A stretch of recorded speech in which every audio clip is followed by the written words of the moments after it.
Hello, and welcome to the Happy Musician Vlogcast. I'm Candace Lark, harpist, teacher, coach, and your happy musician.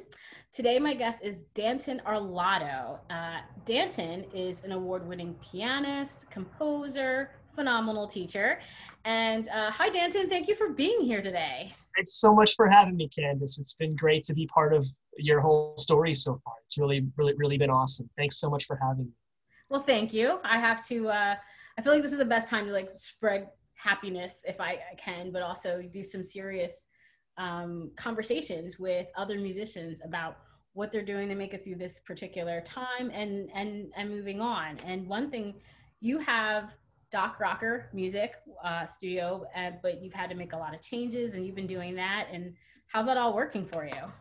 Yeah, well, it's going to almost sound impersonal, and I kind of feel guilty for saying it this way, but honestly, COVID has been really great for what I've been doing because, I mean, what I run is essentially an in-home music lesson service where I myself and a small team of teachers that I manage make house calls to our local area. We're based in Chester County, Pennsylvania, and we've been doing this for about 2 or 3 years now. Officially launched the business LLC September of 2018. But I mean, building toward this has been so much earlier than that, me doing it myself. And then since then, I've, employed the use of several other talents in my area. A lot of close friends and colleagues are now co-teachers with me, and it's great. We have a really solid team, and I'm projecting it'll eventually grow even bigger. But we ran the in-person thing for that this whole time, and naturally, COVID put a stop to that really quickly. But for the longest time, I've been talking with my other teachers and a business consultant of mine, kind of a partner in crime, if you will. And we talk, what's stopping us from doing online lessons? If we have that option, we can branch out to a bigger market and get beyond just Chester County. And it was one of those kind of like, yeah, that would be great. I wish I want, but it never happened. And then, as I always like to tell a lot of people I've been talking to for the past couple of months, necessity can be the biggest impetus for change. And, the fact that we had to do it that way made the transition to doing so actually happen really quickly and really smoothly. We retained, I would say, about 80% of our business. We only had a couple families that decided to opt out of lessons entirely for, obvious reasons. And, for some, it was more of a budget consideration. For others, it was more of a safety thing or a convenience thing. And naturally, of course, I waived any sort of penalties or contracts I had imposed on any of my families. Like, this is a time of national crisis. I can't, I'm not going to punish or penalize anyone for not wanting to take lessons right now. So like nobody's not coming. Right. So once all that changed, we made the transition, like I said, pretty smoothly to doing lessons online. And it was funny enough, as we made that transition, I've kept my finger on the pulse with what a lot of other schools are doing. And it was funny to see a lot of other teachers really make some big marketing pushes and try to push, hey, now you can do, everyone's stuck at home. You can pick up an instrument, you can do this, you can take lessons. And I don't know, something about that just kind of really rubbed me the wrong way. And I've been doing the opposite. I've just taken a step back and I'm just going to focus on who I have and maintain what I got and do the same for my other teachers. And we actually did not do any active marketing at all during the pandemic, which from a business perspective is probably foolish. I've had a lot of conference calls with various music school owners and business people like that want to pitch expansion plans and things like that. Why don't you want to take advantage of this opportunity? And it's something about it just isn't right for me. So I've kind of enjoyed the slowdown. I've been teaching a little bit less. I mean, I still retain most of my students, so I've still been pretty much teaching full time.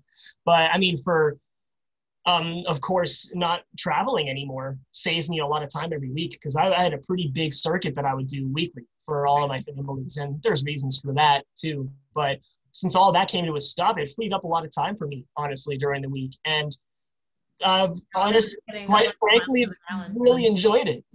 I'd liked having some more time, to kind of take a step back. And I've been, getting back into shape musically because I've been so focused on teaching and growing my business. There was a period of time that I wasn't really practicing new material at all.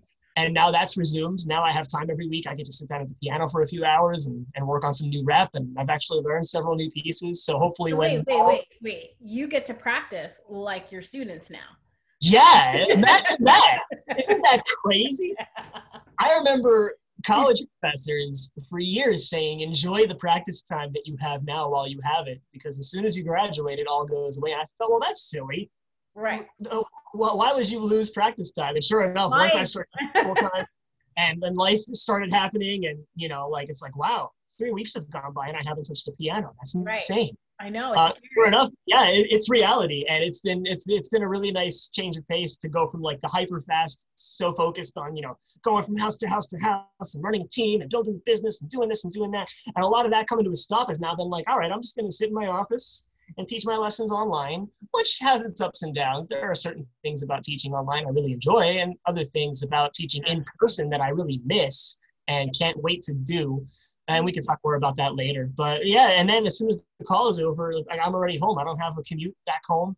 I can go right downstairs and I can eat dinner, or I can stay up here and I can practice, or I can, I've had a lot of downtime, and I've really been enjoying it this whole summer. And we plan now, starting not until September, we're going to resume trying to actively market for new students. But up until this point, we haven't done so at all. But despite all that, we actually did bring on a new teacher and a new student. That's a whole other story. And it was very, very serendipitous and happenstance how it all worked. But that's something we could get into later if you wish. So. Well, you have to learn. Everybody's learning. We're literally all getting crash courses at this time. Everything's a crash course right now. We're all learning as we move along. And it's just, we're learning as we go, and we're just doing it. And it just goes to show you how, like you said, how necessity just makes you've got to do it. So you have no other choice. So there's no ifs, ands, or buts. There's no hesitation. It's just, here you are. And it's, I think it's fine to take a break, with a little bit of marketing. And, now that everybody's kind of, okay, we're ready for this to be over, they're looking for things to do. It makes a big difference. And people are like, okay, well, maybe we'll sign you up for those lessons. I myself, I'm surprised. I've gained a nice amount of students too. I'm like, but people are renting harps. People are home. They've, and I think people's mortality has really got, just kind of smacked them in the face. And they're just like, well, don't know if I'll ever have this chance again. So I think I'm just going to do it. I'm going to take the piano lessons. I'm going to take the harp lessons, and absolutely, even if it's online, I'm just going to do it. So I like that you've retained everything. And it sounds like, with people working under you, I mean, the responsibility, that could be pressure, but it sounds like you're handling it extremely well. I like to think so. So far, my team is really happy, and a lot of them live really close. And now that things have opened back up, like, we're getting together regularly, like, I'll stop over my place. We can have tea or coffee and, just talk shop and catch up. And it's been genuinely fun, just kind of, taking a much more laid back and leisurely approach to everything, because I could very easily, I always imagine like the stereotypical, like, business owner, like, boss dude with like the cigar in his mouth and the fancy piece, like, making all these pushes, like, you got to get more students and do all this stuff online. You got to, like, I need to make more money. Like, of course, money has been an issue. It's been tight since we normally charge more for the traveling lessons. So we've naturally we lowered our rates for the convenience of doing things online. And that paired with a couple of families we did temporarily lose. Now a lot of them are coming back now that the school year is starting, and that's been nice. So I've had a nice little bump in students and income, which has been great. But like, so naturally us charging a little bit less and having some families, we had a couple families that just dropped out entirely, COVID's a nightmare and the kids really stressed out, and we really want to just take a break from everything in general. We don't want to have these extra responsibilities and things. And like, again, I totally get it. I'm not going to hold that against any family. Even some of my most dedicated students that I've had for years have taken a break, and I'm not going to pressure them to do anything they don't want to do. That's never been my style. So great. Yeah. And like I said, I definitely had to cut back on some expenses for sure and make some sacrifices, but we've been staying afloat and it's been working. So for me, it's not really broken, so I'm not going to try to fix anything. Right. Why should if it ain't broke, don't fix it. And sometimes it's just nice. I was had a conversation with a friend of mine, and I was talking about how I did work corporate for a very, very short time, and I made a lot of money, and it was a lot of money, and I was miserable. I was going to say, I was just going to ask, were you happy doing it? Probably not. I did not like it. I didn't even have time to spend the money. I was so busy. And it just, I just wasn't happy. And then, so I left, you know, I went back to school. I had like no job actually. I was like, I think I had like 3 piano students because I was going back to school. I left the job. Oh my gosh. But working with it was so happy. Probably all that mattered to you. Right? It's all that mattered, you know? And I was just like, my friend's like, yeah, you don't have all that money anymore. I'm like, yeah, but who cares? I'm so much happier. Yeah. I'm so much happier. Like, I really like my piano students. Yeah, I got, you know, my parent, I was working like 60, 80 hour weeks. It was crazy. And it just was like, yeah, I'm sure the money was fantastic, but money really isn't the end all be all that people make it up to. What is it? You know, and I ended up having to utilize it for things that I didn't want to utilize it for. I put a big debt in student loans, which was nice, but I ended up, I was like, nope, this isn't for me. Yeah. So, you know, it's amazing how, you know, things come to light, you know, and you start really getting a clear view of what your own happiness is, what's going to work, and how to prioritize that. And sure. it's pretty amazing. I'm glad that I learned it at a younger-ish age. Yes, because some people don't learn it until they're 60, and you know, and then they have that weight of regret on them the rest of their lives, and that just makes me really sad. Yeah, so I'm glad I figured out a plan that works for me too pretty early on in life. Yeah, and if you plan on having a family, it just spills over onto them in such a positive way, and it's just it's a wonderful thing. So yeah, don't choosing yourself is a necessary choice, and I think that's something that just gets lost in day-to-day life. Yeah, we can't emphasize the importance of that enough. You know, it's not selfish to prioritize yourself when it comes to establishing a career and a lifestyle. It's not. You know? You have to, sometimes in life, you have to put yourself first. Yeah. And that's something I feel like I learned super late, even though I was still pretty young when I learned that lesson too. And since then, as I get through my later 20s and I, you know, transitioned into what I am now of this business owner, and I'm doing my own thing and living my dream and doing pretty much my dream job, pretty much what my best job has always been. I've been teaching piano since I was 15. So I've fallen right into that teacher's seat, and I've fallen in love with it immediately, and I've always loved it, and I always knew I wanted to teach music. And you know, the fact that I'm doing that now is my full-time thing, and now that I have no one to answer to but myself is a really good feeling. And you know, even like I say, even though the money's not what it could be, that's really not so much the important part for me. I much rather the flexibility and the freedom that I have. And it's just great. I love it. This is awesome. Yeah, I'm glad we both found our paths. I'm glad we found. That is the key. Yeah, you have to. You do have to find it, and everyone's is different. But when you find it, you just feel, you feel fulfilled. You're like, okay, I get it. You know, I know what I'm gonna do. I know what I want to do, and it is a freedom. It is definitely a freedom in understanding that. So and that's why I have this whole Vlogcast, because I want people to, I want to keep pushing that. I want to keep. You know, it is for your benefit, but everyone around you, your family, your friends, your pets, all benefit from your, you know, prioritizing yourself and prioritizing, you know, your emotional and your social well-being. And it's, you know, everybody notices, everybody feels it. When I quit that job, it amazed me how many people were like, you seem really different. You seem so much happier. I was like, I must have been a horrible person to be around. Everybody keeps saying this. And I thought I was covering it up well. I thought, oh yeah, not, you know, I'm a little tired, but I must have been horrible to me. Even my sister and brother were like, oh yeah, you sucked. You were sucked. We didn't. Oh, I'm sorry to hear that you've been through a chapter like that. That's not fun for anyone. No, you know, like, why didn't you tell me when I was like, well, you know, you didn't seem that approachable. So, you know, everyone benefits when you decide to go, okay, I'm going to do what I'm happy doing. And, you know, and then that opens you up to things and you become more approachable and everything. So, yeah, it just makes a world of good happen to you and all of those around you. And usually money follows. Yeah. I need a little bit more, but it's coming. Yeah. That's always the struggle in life. Right. More money. But some quick questions for you, Danton. they're not really quick. Actually, that's a lie. I'm sorry. They're not quick. Well, that's okay. But they are questions. Trust me, I'm not going anywhere today. So. Good. I'm just like later, but I won't. Yeah, same. They can wait. Yeah.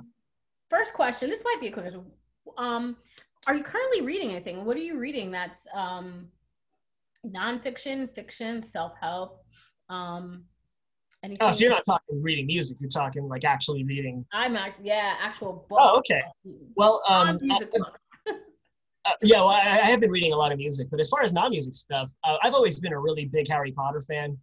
Like I jumped in like the height of all of that Pottermania stuff at the late 90s, early 2000s started. I was pretty much that age to be like the first generation of kids that were reading about this kid. And I fell in love with the books. I'm not really much of a reader. I don't read a lot of like novels and fiction and fantasy stuff for fun. You would think being like a big video game guy and like into fantasy things, like I'm big on Lord of the Rings and all that kind of stuff, but I really don't read a whole lot. I'm usually too busy playing games or playing the piano, but something about the Harry books at a young age really hooked me though. And I jumped like right at the height of it, and I got completely sucked into that world, and I like plowed through the first 4 books in like a year, and then waited forever as the 5th and 6th and 7th ones came out. I don't know if you're familiar with the series at all, but it's a 7-part series. There's 7 books, a whole bunch of movies, of course, and I was like going to the launch of each movie and like, you know, the whole 9. But so I recently, actually, I kind of started this before the pandemic, but I decided to do a reread of the whole series from start to finish.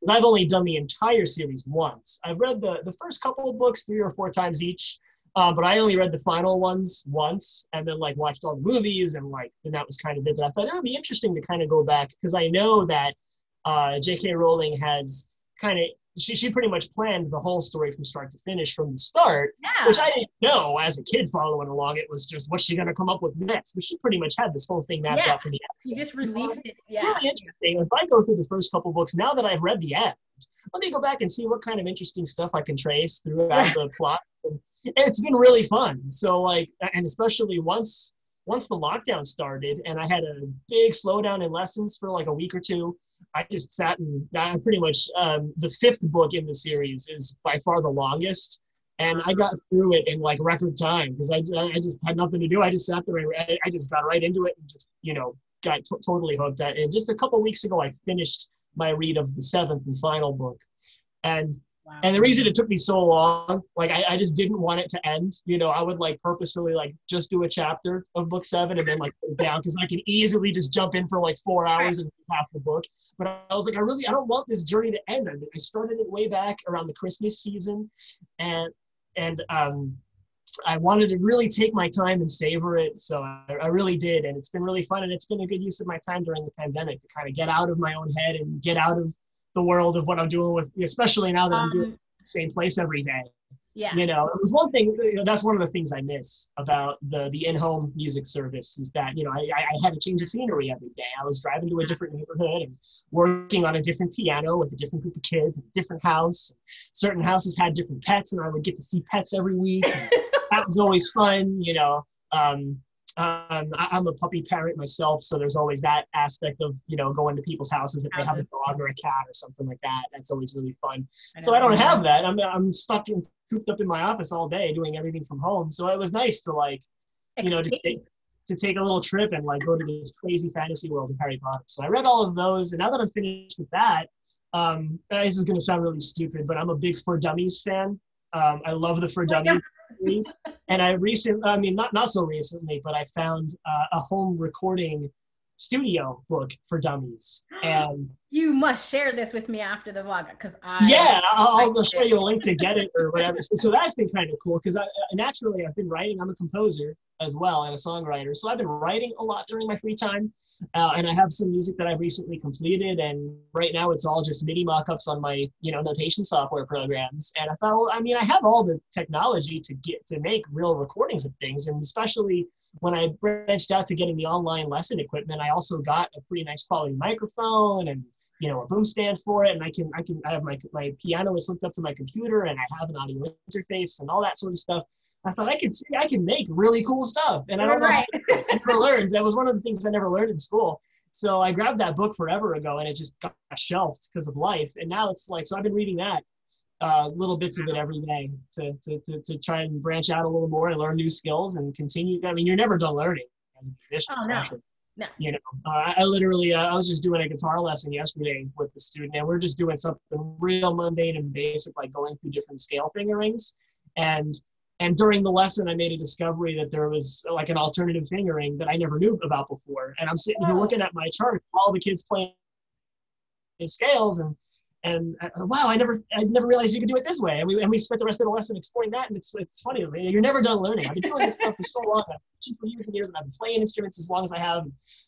I'm just scratching the surface. There's really no end to how far you can go with learning these things. And that's been a really nice part of the slower chapter of my life. You know, it's been nice to take a step back and learn a lot of things and actually take time to read. I mean, it's something, if I was still doing the traveling shtick, I would probably still not be done with the Harry books. You know, it would just take so much longer. It takes so much longer.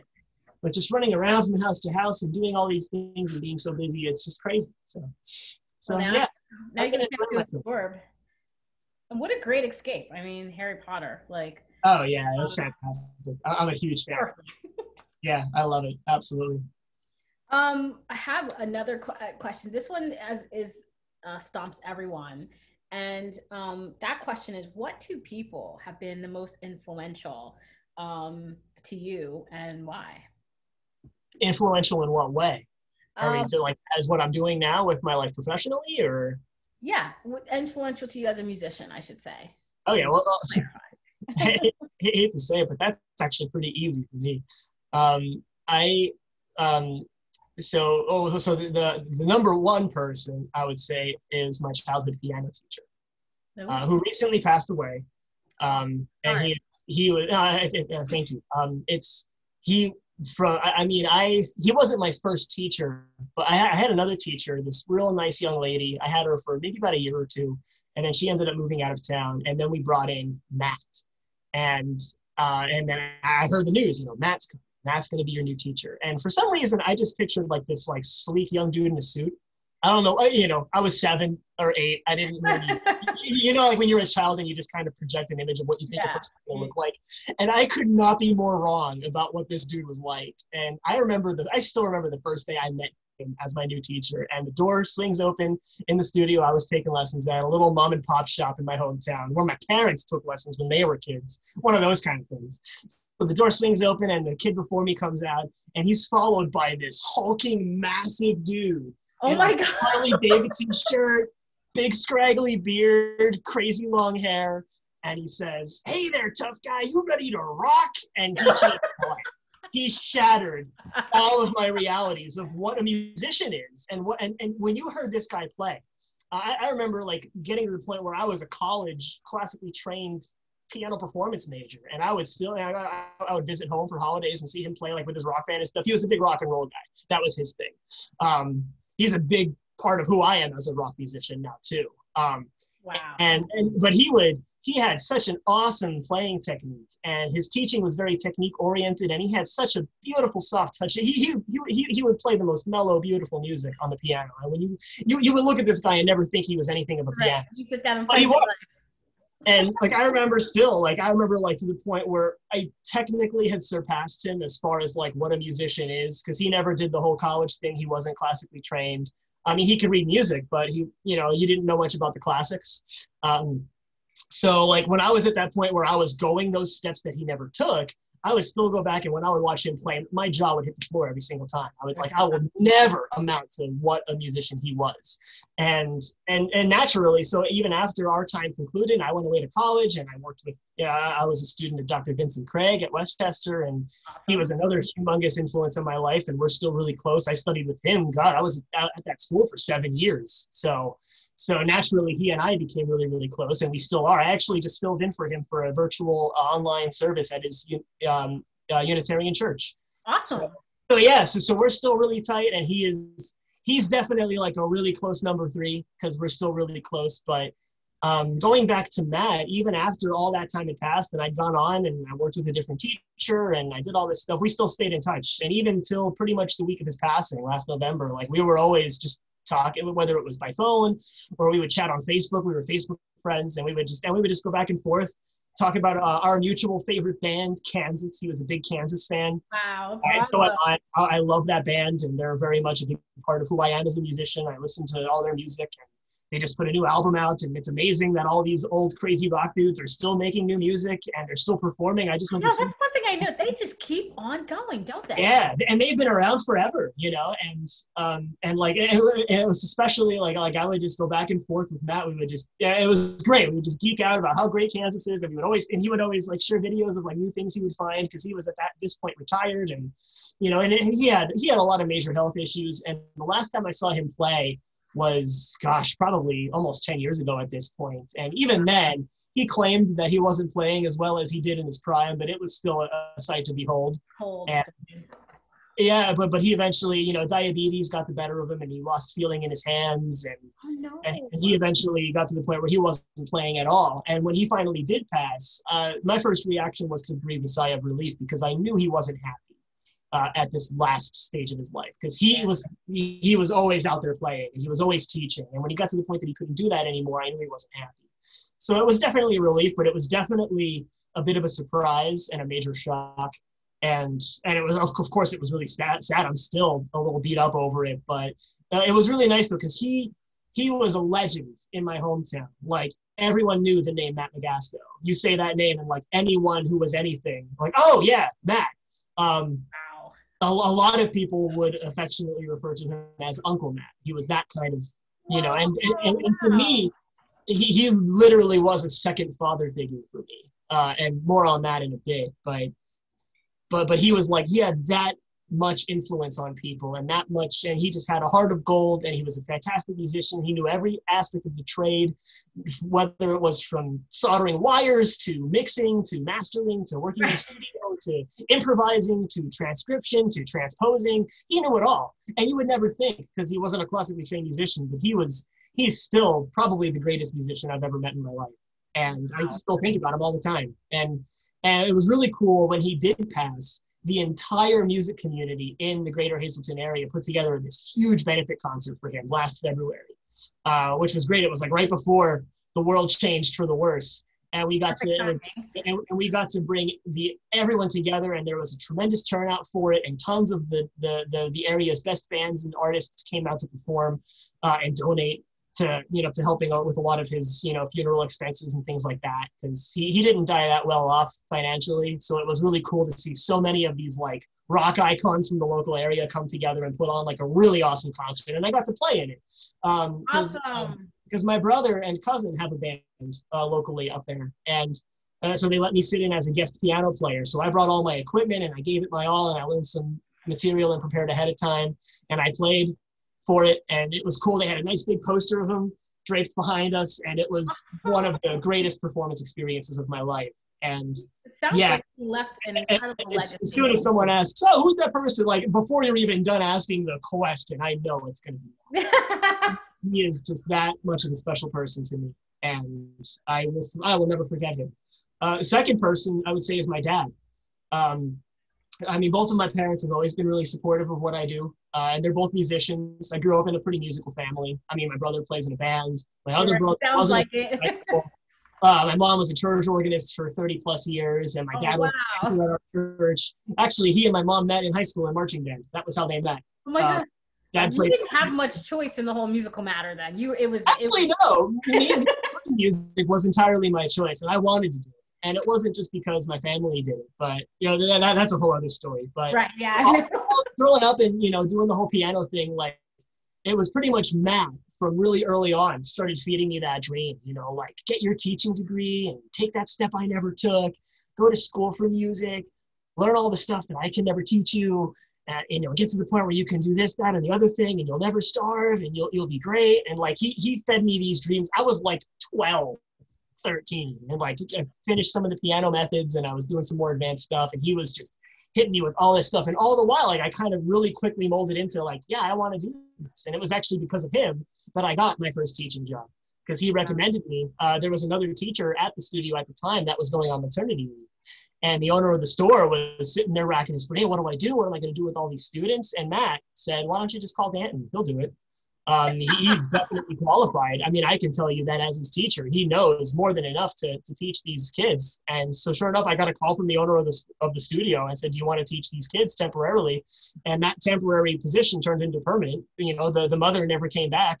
And like Matt served as like my mentor as a teacher and as a student. So, and all that while, as I was shaping up to like do this, like I want to play piano and go to school and get a music degree or something. Right. Both my parents were really supportive of that, which is really great. Because like my dad was an electrician at a nuclear power plant for his whole life. He had like a real like cut and dry, like white collar kind of job. White collar job, yeah. Very easily like, oh, you don't do music. You should do this, that, or the other thing. And he wanted all three of us to go for nuclear because we all, you know, we had pretty good marks in school and stuff, but he never pushed that on me. He never pressured me to make that choice. And it was even, I remember being 15, 16, saying I want to go to music school. And he loved it. He always pushed for it. You know, right around that time, my parents split and I spent a lot more time with my dad, despite him being further away. And like, that was a big part of how we bonded. Like, why don't you play me something? You know, and I would play him stuff and like, you know, he would expose me to all of his favorite piano people from the 70s, Billy Joel, Elton John, all the big rock icons and stuff. And I learned a lot of that music. And that was a big part of how me and my dad bonded. And he always like, oh, you're so great. And you're gonna nail this and you're going to do so. And even now, like I still talk to him all the time. You know, I call him at least every other week or so. And the phone call always ends with, you know, I'm really so proud of you for doing your own thing and for running your own business. That's really, really awesome. And even though I'm not making nearly what I probably could be making if I were to do the whole nuclear thing, he never shames me for that. And that it's really awesome that I have that level of undying support from him. It's really great. And we're super close still to this day. You know, and I remember just all the time he would always like the way he would light up when he would talk about me and what I could do on the piano. That was all the inspiration I needed to continue to practice and to drive to get better. Well, that's because you're like your parents. Ultimately, parents just want their kids to be happy, you know. Yeah. To be happy, sure. To be safe, and so that your dad's so proud of you because not only you totally rocking what you're doing, you're happy, and if their kids are happy, they're happy. They're beyond ecstatic for sure. So, yeah. Not to say I feel bad because like my mom is definitely just as much of a support system as well, but yeah. But you answered the question. Those are the two people. I mean. Mm-hmm. Everybody has their you know their season in our lives, and that's just was his season right there, and that's how it worked out. And not to say you don't love your mom any less, but right. That was the answer to the question. So you're good. My last question, sure. For you is what's one thing, or you know maybe it might be two or three things that you do to keep happiness in your art. And it might sound like a redundant question because I feel like we've kind of covered it, but I still ask it because there's always something else that comes out when I ask that question. Sure. I mean, the number one answer I would say would just be teaching itself, but I feel like that's too easy of an answer to give. So I will say like something that's completely unrelated to any of my professional endeavors. Because of course I teach to pay my bills, and it's great that I'm happy doing that, sure. But I guess as far as like something that's just really deeply personal and me, just something I do for me and for no other purpose is write. You know, and that's kind of always how writing has been for me. I got into writing probably around the age of 14 or 15, starting as like a rock songwriter with a friend who wanted to do a band or whatever. And that led to me just writing stuff. And then I eventually, no offense to this friend of mine, but I was on a slightly different level musically than he was. And, you know, I eventually had, you know, greater ambitions to do more complex music. And especially at that age, when Matt was giving me all of like the really good progressive rock art music of the 70s, I was like, why am I limiting myself to like just writing stuff in a particular style? What if I branched out and used my piano abilities? Because I also play guitar, and that was what started a lot of the writing. I was writing on guitar first, doing more like the singer-songwriter kind of stuff. And that just never really was a lot for me. I always, with piano, I could always go a little crazy and be more explorative of things. And all the while, like I knew at that point, like I wanted to kind of split my focus into teaching and writing. And eventually, you know, as a 17, 18-year-old kid, it was like, oh, I should maybe study it academically. So I applied for the composition program at WCU, and I did it. I dual majored, and, you know, I got the composition side of it as well. And I wrote a lot of stuff when I was a student. Well, but you wrote for harp too. Like I saw the premiere of 2 of your pieces. I have purchased. I have a couple of your harp arrangements actually. So you've written a couple of things. I've actually had students play them, and I think they're wonderful. Well, thank you. That means a lot. Yeah. So that was probably a part of how we met and crossed paths. Eventually. I think it was the beginning. I think I met you before. Yeah, I don't even remember how we met. We just known each other. I think it was at the Westchester Harp Ensemble. I think you had. You were playing piano. You were doing something, or you might have been just helping Gloria. I don't know. I don't remember. I would kind of just wear a lot of different hats at that whole event. You did. I was like, you were everywhere. Yeah, well, that was all because of Gloria. She was great. She was, she was like, I remember I just kind of sending her an email like, hey, I want to ask you a couple questions because I have to write a piece for harp for some purpose. I forget whether it was something I wanted to write or something I had to do for an assignment. I was like, maybe I could get some more. And she just like brought me right in under her wing, and she like gave me access to the harp room and like spent hours with me, like teaching me about how to play it and how it works and how the pedals work and all the different extended techniques you can do. And she's like, we should premiere your harp piece at our festival. Yeah. Wow, really? She gave me an award. I actually have she like made this like big certificate thing and signed it and made a big deal out of it at the festival. And she treated me with so much honor. Like she basically rolled out this red carpet for me out of nowhere. And so like every year since, like when I was a student there, like she would just bring me on board to like come play stuff and write things, and it was just awesome. And I had so much fun with that. And that was a big part of like going back. Like, so for me, like just writing was just for the sake of writing, and it was just for fun. Like, yeah, I had aspirations originally to like eventually do it professionally. And there's still a small piece of me like, yeah, that would be cool if I like had more of like an online market of original music that people would purchase and, you know, listen to and whatever. But for me, like even now, like I've kind of come full circle, and I'm like, I just want to write stuff just for me, just for fun. Right. And even if I don't have to share it with anybody, even if no one hears it, like originally that was like, no, everyone's going to hear all the stuff that I'm writing, and it's all like this big. Now I'm like, I really don't care. You know, I'm just writing stuff just for the sake of writing it. I have a lot of unfinished projects that, you know, throughout the years have gotten scrapped or shelved. And that's been another part of my quarantine time is like, you know, let me blow the dust off this old piece. And, you know, I finished writing a couple projects since March. You know, I have a couple actual songs that are finished now. Actually, I wrote a song from scratch for my brother's wedding to play for when he and my mom danced, which was really cool. Oh my gosh. That was nice, and that went over really, really well. Everyone cried the whole time. It was great. So that was fun. I wrote some songs. I got back into some more of my more ambitious composition pieces that are a little bit more grand scale, and finished some of them. So now I have some finished scores that are going to be now going into that next step of getting a way to get those copyrighted or published or performed at some point once all the nightmare is over. So yeah, I would say writing, because that's the one thing I do, like, just for me. Like, performing, there's always that you play for somebody else, or you play, like, I mean, I love performing, and I get a lot of satisfaction out of it, but at the end of the day, if there's not a paycheck involved, I'm not going to just go out and perform for fun, you know? But so that's it's your therapy. Yeah, writing is just for the heck of it, you know? So, yeah. Well, your writing definitely, at least the writing that I have experienced, has definitely brought a lot of happiness and joy to I'm glad. The world. And you know, you write really great stuff, so don't stop, because I'm looking to, well, I'm looking, you know, I'll see Danton on like Oprah, or you know, with the London Philharmonic or something like that. You know, I won't be surprised when I see you there. So I will save that chance, because that's right now my biggest dream is just building my school and letting it grow. And bringing on more teachers and growing the student base, eventually opening a central studio location where kids can come to us. That's the end game right now. That's like the 15-20-year plan, is work 15-20-year plan, right? Literally the only thing I want right now. Like I don't really have any grandiose dreams or expectations for the writing side of who I am. Man, it's your own thing, and hey, we all need that, and we all should have that.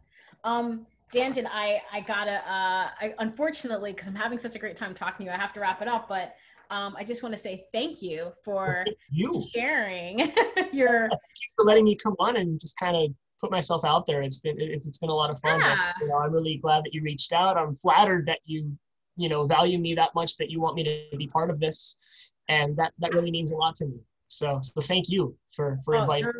you're welcome, and thank you again. And yeah, and every musician has a story. I mean, and that's why Yeah, I'm doing this. You'd be surprised. And I think there are a lot of musicians that I think I know, and I don't really know everything, and that's fine. So I hope I find that out. But every musician has a story, and it affects everybody differently. So thank you for coming on. Thank you for being, for sharing a piece of yourself with me and all of my viewers. Um, my pleasure. a quick note for the viewers. Not everything was discussed, but like the books he's reading, I actually will be the Harry Potter link, although I have a feeling I don't even have to put that, will be available with the vlogcast when it is posted. So if there's anyone exists out there that hasn't read Harry Potter, read it, because it is really good. I haven't read them all. I have read a few, and they're amazing. It will change you. Yeah, and I will be putting your Doc Rocker information also with the Vlogcast. So any potential teachers, any potential students, you know where to go. Hit Danton up. You will have an excellent piano teacher. Yeah, But and we teach all instruments too. Across the team, we offer woodwinds, brass, strings, voice, percussion. We do it all. We have a really solid team, and a lot of the teachers I have now have been on board since before I really even had a successful business. So it's humbling to have this small team put a lot of faith into me and what I can do for them, and I'm sure that that's going to continue to grow in time. awesome. Well, I'm not surprised, and I agree with you 100%. It's definitely going to grow. So everyone, thank you for watching the Happy Musician Vlogcast. I'm Candace Slark, your happy musician, and I've had Danton Arlotto as my guest. And stay well, stay safe, and stay happy.